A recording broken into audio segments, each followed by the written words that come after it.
என் பேர் சிந்துஜா. நான் ஸ்ரீமாதா ஸ்கூல்ல படிக்கிறேன். 7th முடிச்சு 8th போறேன்.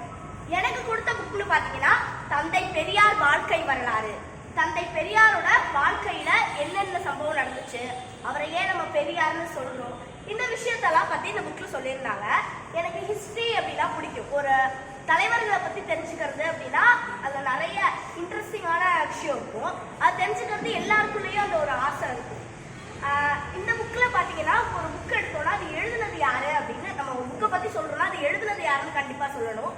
இது எழுதுனது வந்து ஜெயக்குமாரி அப்படின்ற ஒரு பெண். அவங்க வந்து பிஏ முடிச்சிருக்காங்க. இவங்களும் வந்து பெரியாரை பற்றி ஒரு விஷயம் சொல்லியிருக்காங்க. இவங்க சுய சிந்தனவாதியா. எந்த விஷயமா இருந்தாலும் அடுத்தவங்களை நம்பி இருக்காம தானே முடிவெடுக்கிற ஒரு சக்தியும் தானே முடிவெடுக்கிற ஒரு தைரியம் வந்து பெரியார் கிட்ட இருந்துச்சான். இதுல பொருளடக்கம் அப்படின்னா நான் ஃபுல்லாலாம் சொல்லி போர் அடிக்க விரும்பல. பொருளடக்கத்தை படிச்சு அந்த டைட்டில் அதுல இருந்து என்ன சொல்லியிருக்காங்க அப்படின்ற ஒரு சின்ன கருத்தை சொல்றேன். அறிமுகம், பெரியாரோட அறிமுகம், அவர் எங்க பிறந்தார், அதை பத்திலாம் இந்த அறிமுகத்துல சொல்லியிருந்தாங்க. அரசியல் வாழ்க்கை, இப்ப எல்லாருக்கும் ஒரு ஸ்டேஜ் அப்படி இப்ப நம்ம பள்ளி வாழ்க்கை கல்லூரி வாழ்க்கைன்னு இருக்கும்ல, அதே மாதிரி நம்ம பெரியார் அரசியல்ல இருந்தப்போ அவர் வாழ்க்கை எப்படி இருந்தது, அவர் எங்க போனாரு, யாரை பார்த்தாரு, தமிழ்நாட்டுக்கு என்னென்ன நல்லது செஞ்சாரு அப்படின்றதுலாம் அந்த அறிமுகத்துல இருந்தது. அரசியல் வாழ்க்கையில இருந்தது. வெளிநாட்டு சுற்றுப்பயணம், வெளிநாட்டுக்கு போய் இந்த தமிழ்நாடு எங்க நாடு இப்படி இருந்தது அப்படின்ற ஒரு கருத்தை சொல்றது வந்து வெளிநாட்டு சுற்றுப்பயணம். நமக்காக என்ன வெளிநாட்டுக்கு போய் அவர் செஞ்சாரு அப்படின்றது. பெரியாரின் சிறப்பு, எல்லாரும் பெரியார் ஆயிட முடியாதுல்ல, அப்ப அவருக்கு நம்ம சிறப்பு இருக்குல்ல, அந்த சிறப்பு என்ன அப்படின்றது. அடுத்து சமூக புரட்சியாளர் பெரியார். அவரு புரட்சியாளர் அப்படின்றது நம்ம எல்லாருக்குமே தெரியும். அப்படி அந்த நிலையில இருந்தவர் என்னென்ன விஷயங்கள் செஞ்சாரு, ஏன் அவருக்கு அந்த பேர் வந்தது, அதெல்லாம் இருக்கு. ஏன் பெரியார் ஆனார், நான் முன்னாடியே சொன்ன மாதிரி நம்ம எல்லாரும் பெரியார் ஆயிட முடியாது. அதே மாதிரி இவர் ஏன் பெரியார் ஆனார் அப்படின்ற விஷயத்தையும் இந்த ஏன் பெரியார் ஆனார் அப்படின்றதெல்லாம் சொல்லியிருக்காங்க. அவருக்கு பேர் சூட்டினது யாரு, அதெல்லாம். பெரியார் வாழ்வில் சுவையான நிகழ்ச்சிகள், நம்ம எல்லாரோட வாழ்க்கையிலுமே ஸ்வீட் மெமரிஸ் அப்படின்னு ஒன்று இருக்குல்ல, அதே மாதிரி பெரியாரோட வாழ்க்கையிலையும் சுவையான நிகழ்ச்சிகள் நிறைய இருந்துச்சு. அதை இந்த இடத்துல சொல்லியிருந்தாங்க.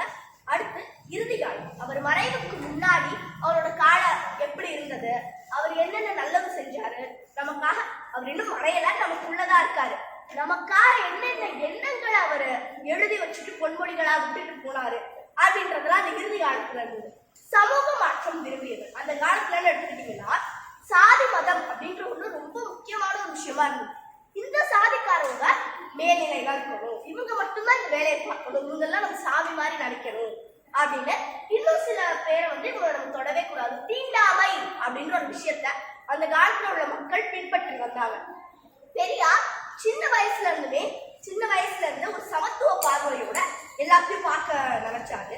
அந்த டைம்ல இவர் ஏன் இப்படி இருக்கு, நம்ம சமூகத்துக்கு ஒரு மாற்றம் வேணும் அப்படின்னு பெரியார் மாதிரி நிறைய தலைவர்கள் நினைச்சாங்க. அதனாலதான் இப்ப நம்ம எல்லாருமே சமமா உட்கார்ந்து கத்துக்கிறோம் அப்படின்னா பெரியார் மாதிரி மாற்றத்தை விரும்பினவங்கலாம் அதுக்கு ஒரு காரணம் அப்படின்றத அந்த சமூக மாற்றம் விரும்பியவர் அப்படின்ற தலைப்பு சொல்லியிருந்தாங்க. விமர்சனங்களும் விளக்கங்களும், ஒரு விஷயத்த நம்ம மாற்றணும் அப்படின்னு நினைச்சோம்னா அதுல நிறைய கேள்விகள் வரும். நான் ஏன் மாற்றணும், நீ யாரு கேட்கறதுக்கு, அந்த மாதிரி நிறைய விஷயங்கள் ஒருத்தவங்க நம்மகிட்ட கேள்வியா அனுப்புவாங்க. ஒரு விஷயத்த நம்ம மாற்றணும் அப்படின்னு நினைக்கிறப்ப அந்த விமர்சனங்களுக்கு இவர் கொடுத்த விளக்கங்கள் என்ன அப்படின்றத பத்தியும் இவர் கொடுத்துருக்காங்க. கடைசியா எனக்கு ரொம்ப பிடிச்ச ஒரு பகுதி பொன்மொழிகள். அவர் மறைகிறப்ப நமக்காக அவரோட சிந்தனைய நமக்காக ஒரு விஷயத்த விட்டுட்டு போனாரு. அதெல்லாம் படிச்சு நம்ம தெரிஞ்சுக்கிட்டோம்னா பெரியார் அளவுக்கு யாராலையும் வர முடியாது, ஆனா அவரோட பாதையில போலாம் அப்படின்னு. இவ்வளவுதான் அந்த புக்ல இருந்தது. இப்ப அறிமுகம், அவரை பத்தி ஒரு சில நமக்கு ரொம்ப பிடிச்சத சொல்லிட்டு அப்புறம் பொன்மொழிகள் சொல்லிட்டு நான் என்னோட பேச்சை முடிச்சுக்கிறேன். இப்ப அவர் அறிமுகம் அப்படின்னா அவரோட இயற்பெயர் பெரியார் இல்ல, அவரோட இயற்பெயர் ஈ ராமசாமி நாயக்கர் அப்படின்னு. அப்படின்னா அவர் ஈரோட்ல பிறந்தாரு. சோ ஈரோடு வேணா அவங்க அப்பா பேர் வெங்கட்ட, ஈரோடு வெங்கட்ட ராமசாமி நாயக்கர் அப்படின்றத ஒரு முழு பெயர். அவங்க அப்பா பேர் வெங்கட்ட நாயக்கர், அவங்க அம்மா பேர் சின்னத்தாயம்மாள் அப்படின்றது. இப்ப இந்த ஒரு தம்பதிக்கு 4 பிள்ளைங்க இருக்காங்க. 2 ஆண் குழந்தைகள், 2 பெண் குழந்தைகள். அதுல இரண்டாவதாதான் நம்ம பெரியார் பிறக்கிறார். அவருக்கு மூத்ததா ஒரு அண்ணன் இருக்காங்க. அவங்க பேர் வந்து கிருஷ்ணசுவாமி நாயக்கர் அப்படின்னு. அவங்களுக்கு 2 சகோதரிகள் இருக்காங்க, கண்ணம்மா மற்றும் பொன்னுத்தாயி அப்படின்ற 2 சகோதரிகள் இருக்காங்க. இது அவங்க குடும்பத்தை பத்தி நமக்கு போதும். இன்னொன்னு, இவர் 3வது வகுப்பு வரையும் தான் அவர் படிச்சிருக்காரு. இவர் படிப்பை 3வது வகுப்போட நிறுத்திட்டு, இவங்க அப்பா வந்து ஒரு வசதியான ஒரு வணிகர். அதனால இவங்க அப்பாவோட அந்த வணிக வேலை, அதனால இவர் 12 வயசுல ஈடுபட ஆரம்பிச்சிட்டாரு. இன்னொன்னு, பெரியாரோட தாய்மொழி தெலுங்கு. அவரு ஒரு இயக்கத்தை ஆரம்பிக்கிறாரு, திராவிடர் கழகம் அப்படின்றது. அவருக்கு நம்ம ஒரு மொழியை பேசுறோம், தமிழ், இங்கிலீஷ், இது 2மே நம்ம எல்லாருக்குமே தெரியும். அவர் 3 மொழியில நல்ல ஒரு பேச்சாற்றல் உடையவராக இருந்தாரு. அது திராவிட மொழியாகிய தமிழ், தெலுங்கு, கன்னடம், இது 3த்துலயுமே பெரியார் தலை சிறந்து விளங்கினார். இது 3மே அவருக்கு நல்லா பேசுறதுக்கு வருமா.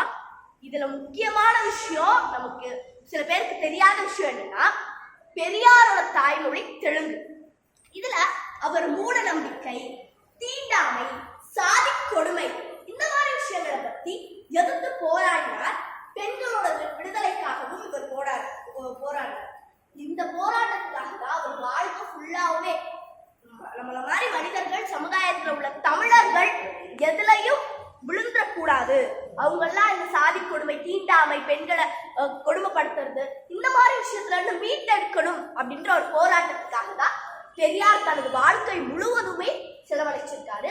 பெரியாருக்கு இறை நம்பிக்கை கிடையாது, சாமி அப்படின்ற ஒரு விஷயம், அந்த நம்பிக்கையே அவருக்கு சுத்தமா கிடையாது. ஏன்னா இந்த மாதிரி நடக்குதுல சாதி கொடுமை, அது எல்லாத்துக்குமே சாமி தான் ஒரு முதல் காரணம் அப்படின்னு அவருக்கு ஒரு எண்ணம் வந்துருது. சின்ன வயசுல இருந்து இதெல்லாம் பார்க்கவும் அவருக்கு இந்த மாதிரி ஒரு எண்ணம் வந்துருது. அதனாலவே அவருக்கு இந்த இறை நம்பிக்கை அப்படின்ற ஒரு விஷயம் இல்லாம போயிடுது. இதோட இவ்வளோ பெரியாரை பத்தி நம்ம தெரிஞ்சுக்கிட்டது போதும். இன்னும் சொன்னா போர் அடிக்க ஆரம்பிச்சு. ஸோ பொன்மொழிகள் சொல்லிட்டு முடிச்சுக்கிறேன். நான் அந்த பொன்மொழிகளுக்கு பொருள் சொல்ல விரும்பல. பொன்மொழிகள் ஒன்னொன்னா சொல்றேன், அதை நீங்க யோசிச்சு பாருங்க, அப்பதான் உங்களுக்கு தெரியும் பெரியார் நமக்கு என்ன சொல்லியிருக்காருன்னு. சும்மா போன்ன்றதை விட்டுட்டு பெரியாரை பத்தி இந்த மாதிரி இன்ட்ரெஸ்டிங்கான, பெரியார்னு இல்ல, தலைவர்கள் நிறைய பொன்மொழிகள் நமக்காக விட்டுட்டு போயிருக்காங்க, அதெல்லாம் தெரிஞ்சுக்கிறது ரொம்பவே நல்லது. ஒரு 4-5 பொன்மொழிகள் சொல்லி என் பேச்சை முடிச்சுக்கிறேன். முதல் பொன்மொழி, ஒருவர் பிறந்த நாள் முதல் சாகின்ற நாள் வரை இந்த பூமிக்கு, இந்த உலகிற்கு மாணவனாகவே இருக்கின்றான். ஏனென்றால் அவன் கற்றுக்கொள்ள வேண்டியது அவ்வளவு இருக்கின்றது. 2வது பொன்மொழி சொல்ற, தேவையில்லாததை, தெரியாததை, இல்லாததை நம்ப வேண்டும், ஏற்றுக்கொள்ள வேண்டும். அதனால்தான் மனிதன் சிந்தனையற்றவனாக ஆகிவிடுகிறான். 3வது பொன்மொழி, எண்ணெய் இருந்தால்தான் விளக்கு எரியும், அதுபோல சிந்தனை திறன் இருந்தால்தான் உண்மையை விளங்க வைக்க முடியும். 4வது பொன்மொழி, ஒருவன் தனக்கு தேவையானதை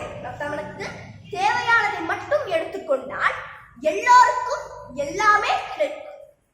5வது பொன்மொழி, ஒரு குடும்பத்தில் 4 ஆண்களும் ஒரு பெண்ணும் இருக்கும் வீட்டில் முதலில் அந்த பெண்ணை தான் படிக்க வைக்க வேண்டும். முதலில் அந்த பெண்ணை தான் படிக்க வைக்க வேண்டும். 6வது பொன்மொழி, நீ எங்கே வீழ்ந்தாய் என்று பார்க்க தேவையில்லை. நீ எங்கே வீழ்ந்தாய் என்று பார்க்க தேவையில்லை. உனக்கு எங்கே வழுக்கியது என்று பார்த்தால் அன்று நீ வெற்றி பெறுவாய். கடைசியா இந்த ஒரே ஒரு பொன்மொழியை சொல்லி என்னோட பேச்சத்தோட முடிச்சுக்கிறேன். அது என்னன்னா, உன்னை யோசிக்க வைப்பதுதான் எனது நோக்கமே தவிர என்னை பின்பற்று, உன்னை மாற்றிக்கொள் என்பதல்ல. நீ நீயாகவே. இது எல்லாமே பெரியார் சொன்னது. இந்த மாதிரி நமக்கு ஒரு சிந்தனை கொடுக்கக்கூடியது, நம்ம தன்னம்பிக்கையை இன்னும் அதிகப்படுத்துகிற பொன்மொழிகள், கவிதைகள், இதெல்லாம் நிறைய தலைவர்கள் எழுதியிருக்காங்க. அதெல்லாம் நம்ம படிச்சு நல்லா இருந்தா, அவங்க வழியில போனாலே நம்ம நல்ல நிலைமைக்கு வருவோம் அப்படின்றது என் நம்பிக்கை. வாய்ப்பளித்ததற்கு நன்றி சொல்லி என் பேச்சையோட முடிச்சுக்கிறேன். நன்றி. அப்படின்றவரை பற்றி யாராவது கேள்விப்பட்டிருக்கீங்களா? யார்? அவர் ஒரு அரசர். இந்த அதாவது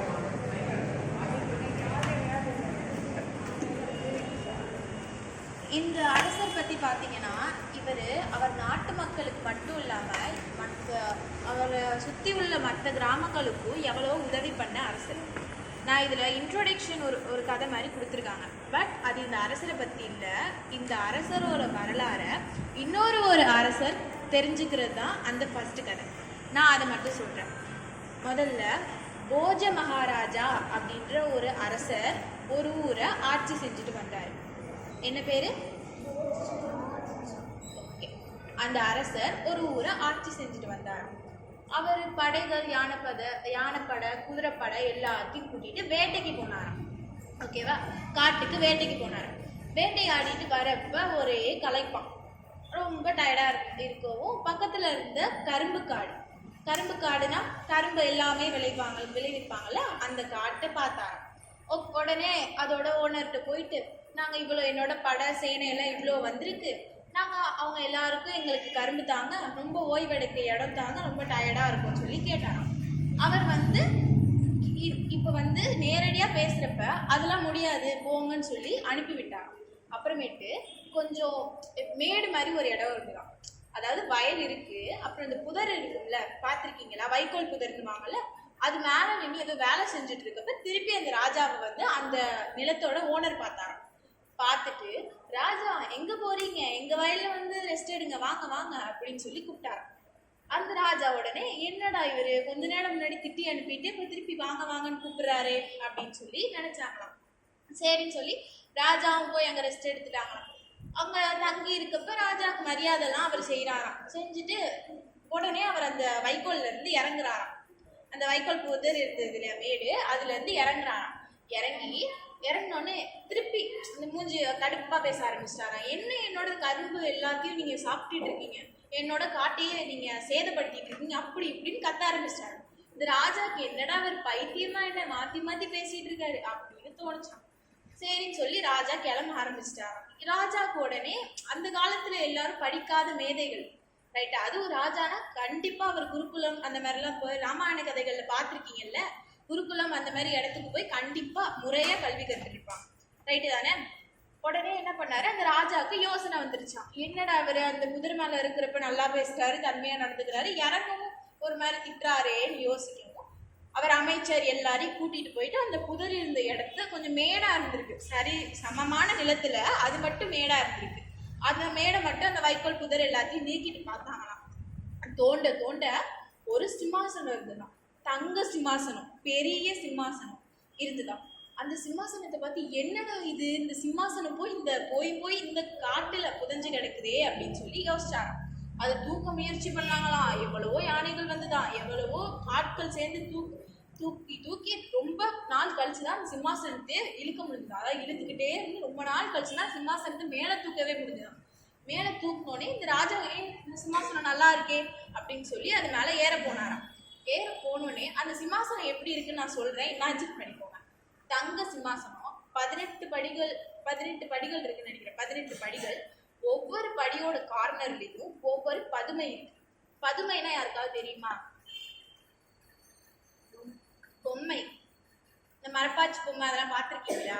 நார்மல் பொம்மைன்னு கூட வச்சுக்கோங்க, ஒரு பொம்மை. வரிசையா அந்த 18 படிக்கும் ஒவ்வொரு பொம்மை இருந்துதான். ஓகேவா? வரிசையா படி. இவர் முதல்ல அந்த முதல் படியில காலை வச்சு ஏறினாராம். ஏறவோ அந்த பொம்மை அவர்கிட்ட பேசிச்சான். ஏய் ராஜாவே, என்ன எங்களோட அந்த சிம்மாசனத்துல விக்ரமாதித்ய பேரரசர் அவர் உட்கார்ந்து ஆட்சி செஞ்ச சிம்மாசனம் அது. அந்த அளவுக்கு அவர் அவ்வளவு திறன் படைத்தவரா இருந்தாராம். அவர் ஆட்சி செஞ்ச சிம்மாசனத்துல நீ எப்படி ஏறலாம், ஏறாதன்னு போன்றப்ப, நானும் பெரிய ராஜா தான், எனக்கு இவ்வளோ நாடுகள் இருக்கு, இவ்வளவு தேசங்கள் இருக்கு, நான் ஏன் ஏறக்கூடாதுன்றப்ப நீ எங்க ராஜா கதையை கேளு அப்படின்னு சொல்லி ஒவ்வொரு கதையா அந்த 18 படிக்கும் அவர் ஒரு நாள் போவாராம். ஒரு படியை கால் வச்சு ஏறுவாராம். ஏறி அந்த பொம்மைகிட்ட பேசினோடனே அந்த பொம்மை, எங்க ராஜா இப்படி இருந்தாருன்னு சொல்லி கதை சொல்லணும். நானும் அப்படிதான் இருக்கேன் அப்படின்னு சொல்லிட்டு அவர் அடுத்த படிக்கு ஏறுவாராம். அடுத்த பொம்மை அதே மாதிரி சொல்லுமா, நீ எப்படி இங்க ஏறலாம், எங்க ராஜா இந்த மாதிரி விஷயம்லாம் செஞ்சிருக்காரு, அந்த விஷயத்த சொல்லுமா.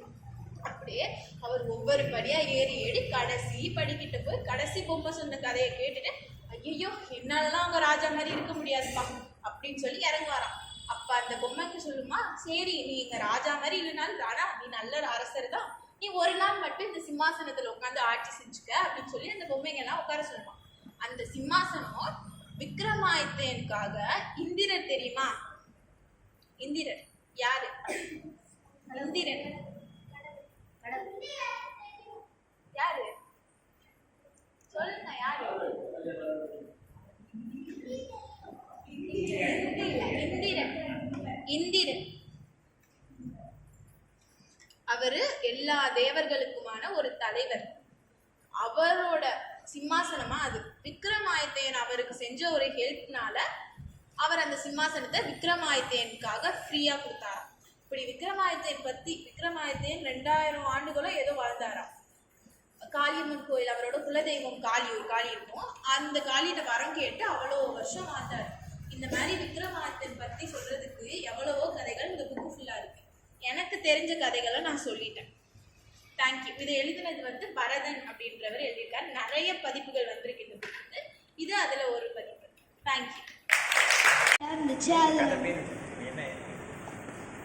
மலை சிறுமி ஹைடி, அவளை பற்றி தான் நான் அன்றைக்கி சொல்ல போகிறேன். சுவிட்சர்லாண்டில் ஒரு அழகான கிராமம் இருந்துச்சு.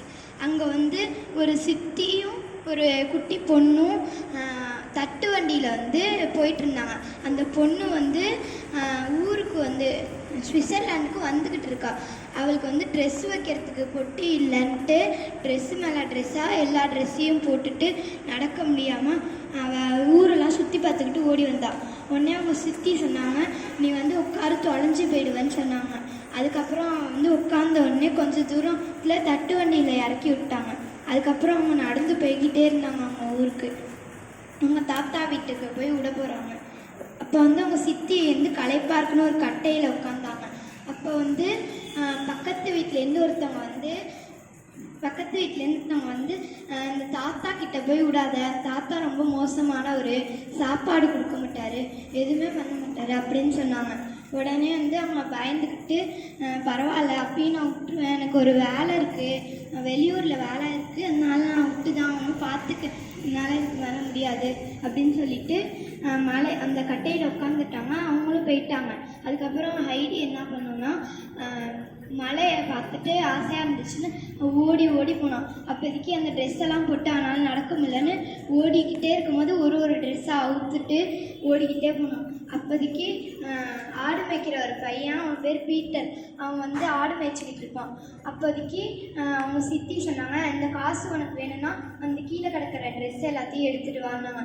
சரின்னு ட்ரெஸ் எல்லாத்தையும் எடுத்துகிட்டு அவன் காசு வாங்கிட்டான். அதுக்கப்புறம் ஹைடி கூப்பிட்டுக்கிட்டு மலைக்கு போகலாம் வான்னு கூப்பிட்டுட்டு போயிட்டாங்க.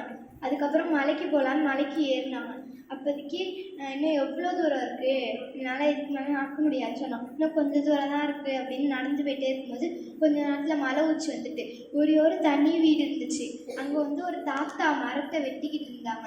அந்த தாத்தா கிட்ட போயிட்டு அவங்க சுற்றி இருக்காங்களா, அவங்க நீங்கள் தான் இனிமேல் பார்த்துக்கணும், நான் வேலைக்கு போகிறேன், இது உங்கள் பொண்ணு, உங்கள் பேத்தி தானே, நீங்கள் தான் பார்த்துக்கணும் அப்படின்னு சொன்னதுனால அந்த தாத்தா சொன்னாங்க, என்னாலலாம் பார்த்துக்க முடியாது அப்படின்னு சொன்னாங்க.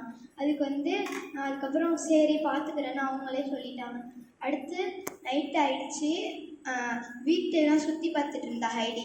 வீட்டில் ஒரு அலமாரி இருந்துச்சு. அதில் பார்த்திங்கன்னா பிஸ்கெட், பன்னீர், பால், தயிர் எல்லாமே இருந்துச்சு. அதை பார்த்துட்டு ரொம்ப குஷியாயிட்டா. அதுக்கப்புறம் நான் எங்கே படுத்து தூங்குறது தாத்தான்னு கேட்டதுக்கு மேலே போய் பாருனாங்க. மேலே போய் பார்த்தா ஒரு கட்டிலில் புல்லுலாம் வச்சு அதுக்கு மேலே பக்கத்துலேயே ஒரு போர்வை இருந்துச்சு. அதை எடுத்து போட்டுட்டு பக்கத்தில் ஜன்னல் இருந்துச்சு. அதை சுற்றி பார்த்தா மலை, காடு அது மாதிரி தெரிஞ்சிச்சு. அதை பார்த்துட்டு ஜாலியாக படுத்துருந்தா. அதுக்கப்புறம் கீழே இறங்கி போய் அவங்க தாத்தா கிட்டே போய், தாத்தா எனக்கு உலகத்துலேயே நல்ல பெட்ரூம் கிடச்சிருக்கு அப்படின்னு சொன்னான். அதுக்கப்புறம் தாத்தா பேசிட்டு பால் காய்ச்சி கொடுத்தாங்க. அதை பிஸ்கெட் நினச்சி சாப்பிட்டுட்டு இருக்கும்போது நாய்க்குட்டி ஒன்று வெளில படைச்சிச்சு. வெளில போய் ஓடி பார்த்தா, என்ன தாத்தா இது இவ்வளோ பெரிய நாய்க்குட்டியாக இருக்குது அப்படின்னு அதுக்குள்ளே கொஞ்சம் நேரம் விளையாண்டுட்டு படுக்க போயிட்டா. அடுத்த நாள் காலைல ஃபஸ்ட்டு எந்திரிச்சிட்டா. இது சூரியன் விடியறதுக்கு முன்னாடியே எந்திரிச்சு வெளில பார்த்தா அவங்க தாத்தா சைடில் உட்காந்து மரத்தை வெட்டிக்கிட்டு இருந்தாங்க. நம்ம இன்றைக்கி என்ன பண்ண போகிறோம் அப்படின்னு கேட்டுக்கிட்டே இருக்கும்போது பீட்டர்னு ஒரு பையன் சொன்னோன்னா ஆடு மேய்க்கிறான். அவள் அங்கே ஆடு மேய்ச்சிக்கிட்டு இருந்தான். அப்போதைக்கு அவளை பார்த்துட்டு, நீ மலைக்கு உச்சிக்கு போறியா, நானும் வரேன் அப்படின்னு சொன்னான் அவன்கிட்ட. அதுக்கு அவன் சொன்னான், நீ வந்து களைச்சி போயிடுவ, அங்கே வருவியான்னு உங்கள் தாத்தா கிட்ட கேட்டுக்கணும். அதுக்கு வந்து உங்கள் தாத்தா சொல்லுவாங்க, அவங்க கூட போயிட்டு ஹெல்ப் பண்ணிட்டு இரு சாப்பாடு நான் கொடுக்குறேன்னு பிஸ்கெட்டு பன்னீர் இது பால் எல்லாம் கொடுத்து ஒரு பையில் போட்டு அவர்கிட்ட கொடுத்து அனுப்பிச்சி விட்டாங்க. 2 பேரும் போயிட்டு ஆடுலாம் மேய்ச்சிட்டு அந்த நாய்க்குட்டியும் அழைச்சிட்டு போயிட்டு ஆடுலாம் மேய்ச்சாங்க. ஆடு மேய்ச்சிட்டு பசிச்சிச்சுன்னு ஒரு கல் ஓரமாக உட்காந்து பிஸ்கெட்லாம் அவனுக்கு கொஞ்சம் கொஞ்சம் கொடுத்துட்டு சாப்பிட்டுட்டு 2 பேரும் அதுக்கப்புறம் மலை இறங்கிட்டாங்க. கதைகள். இதை எழுதியவர் பேர் வந்து எழில் சித்தார்த். இந்த கதையில் மொத்தம் 25 ஸ்டோரிஸ் இருக்குது. அதில் நான் வந்து ஒரே ஒரு ஸ்டோரி தான் சொல்ல போகிறேன். அது வந்து புத்திமான் பலவான். இந்த ஸ்டோரி கேட்டுப்பீங்க, இருந்தாலும் நான் சொல்கிறேன்.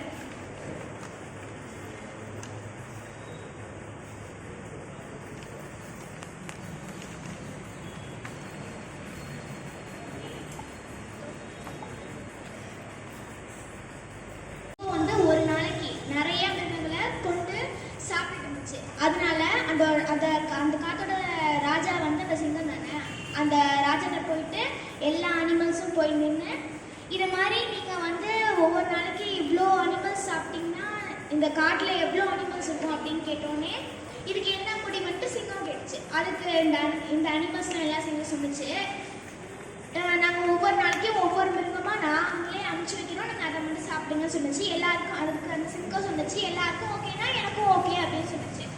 அப்போ அதே ஓகேன்னு சொன்னோடனே எல்லாரும் வந்துச்சு. அப்போ ஒரு நாள் முயல் ஒன்று வந்துச்சு. அந்த முயல் வந்து யோசிச்சு, இது மாதிரி நம்ம எனக்கு வாழணும்னு ஆசை இருக்குது, நான் எதுக்கு அந்த சிங்கத்துக்கு போயிட்டு ஒரு இதாகணும் ஃபுட் ஆகணும்னு யோசிச்சு. ஸோ அப்போ வந்து இது வந்து ஒரு பிளான் இருந்துச்சு. அப்போ அந்த சிங்கக்கிட்ட இந்த முயலும் போயிட்டு வந்துச்சு. அப்போ வந்து அந்த சிங்கம் கேட்டுச்சு, உனக்கு வரத்துக்கு இவ்வளோ நேரமா அப்படின்ட்டு கோவமாக கேட்டுச்சு. அப்போ அந்த முயல் வந்து அந்த சிங்கத்துக்கிட்ட சொன்னிச்சு, இதே மாதிரி உங்களை மாதிரியே நான் வந்து ஒரு சிங்கத்தை பார்த்தேன். அந்த சிங்கம் சொன்னிச்சு, நீங்கள் வந்து ரொம்ப பயப்படுவீங்க, எதுக்குமே நீங்கள் வந்து இதே இல்லை அப்படின்னு சொன்னிச்சு. அதுக்கு வந்து இது கேட்டோன்னே இந்த சிங்கத்துக்கு வந்து கோவம் வந்துச்சு. ஸோ அதனால வந்து அவன் எங்கே இருக்கான், நீ எனக்கு காட்டு அப்படின்னு சொன்னிச்சு. அந்த முயலும் ஒரு கிணறு கிட்ட போணுச்சு. அப்போ வந்து சிங்கம் வந்து அந்த வெளில எட்டு பார்த்துச்சு. அப்போ அந்த சிங்கத்தோட ரிஃப்ளெக்ஷன் தண்ணி மேலே தெரியும்ல. ஆனால் அந்த சிங்கம் என்ன நினச்சிக்கிச்சு, அது வந்து அந்த புலி தான் அப்படின்னு நினச்சிக்கிட்டு அது குதிச்சிருச்சு. ஸோ அப்போ அந்த சிங்கம் வந்து இறந்துருச்சு. அந்த முயலும் தப்பிச்சிருச்சு. இப்போ வந்து நான் ஒரே மட்டும் ரெக்வஸ்ட் பண்ணி கேட்டுக்கிறேன், அதோட மாரல் மட்டும் எனக்கு என்னன்னு சொல்லுங்க. யாராவது அதோட ஸ்டோரியோட மாரல் மட்டும் எனக்கு சொல்லுங்க. எனக்கு கடைசி வரைக்கும் இந்த மாரல்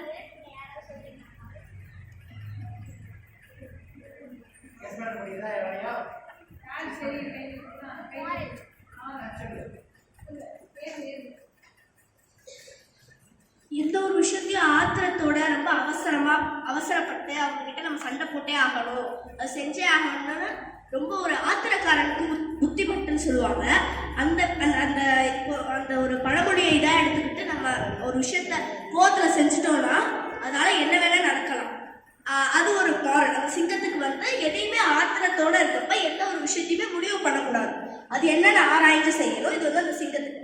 அந்த முயலுக்கு வந்து தப்பு செஞ்சது அந்த முயல் கிடையாது, அந்த சிங்கத்துக்கு பசிச்சுன்னா அதான உணவு தேடணும், அதையே உணவாகணும்னு அது நினைச்சு புத்திசாலித்தனமா செஞ்சிருக்கும். அப்ப எந்த ஒரு விஷயத்த செய்யணும்னாலும் அதுக்கு வழியே இல்லைன்னு சோத்து போய் உட்கார்றத விட இன்னும் ஏதாவது செய்யலாம், அதுக்கு ஏதாவது புத்திசாலித்தனமா செஞ்சு அதுக்கு ஒரு விடை கொடுக்கலாம் அப்படின்னு யோசிக்கிறது அதை விட ஒரு புத்திசாலித்தனம்.